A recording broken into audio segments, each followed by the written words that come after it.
I'm going to be talking about the challenges facing companies from countries like India, small companies that try to build new global businesses and global brands. And there are several companies from India that recently have grown in terms of building their brands and businesses overseas. And everyone thinks of Tata Motors, for example, with its Jaguar Land Rover acquisition. Other companies have tried to build instead of buy their brands and businesses. And our project was to study the challenges, the strategies, the tactics followed by companies like these to build their new multinational businesses. We call these companies EMNCs, standing for Emerging Market Multinational. You talk to companies like Unilever and P&G and L'Oreal, and they're all basically saying, well, that's where the markets now are, is emerging markets. So if you have companies from India, from China, from Thailand, that know how to compete and win in other emerging markets. Apple only spends about 3% of its sales in R&D. Microsoft spends more on R&D in 1 year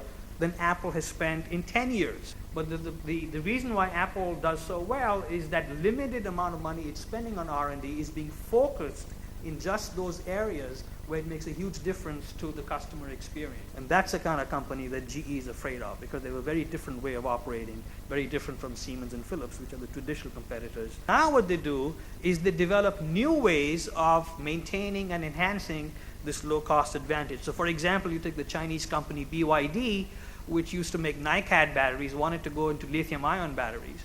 And they discovered that they had to use these clean room technologies that people like Intel use, but they were very expensive, $10 million a shot, which is more money than BYD had. So they innovated, they came up with these clean boxes that you see on the screen that were much cheaper for them to use, and that's what allowed them to lower the cost of their lithium-ion batteries, and today they have 85% of the global business. What's interesting about Natura is the incredible new product development success rate.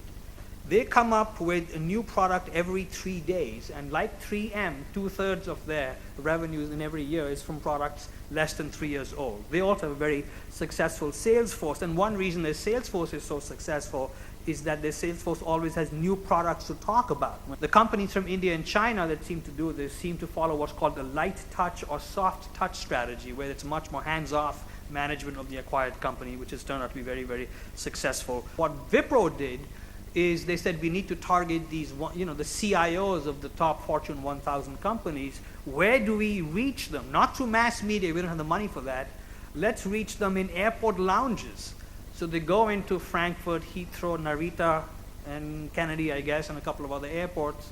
And what they do is they leave in those airports little wooden puzzles that people can play with while they're waiting.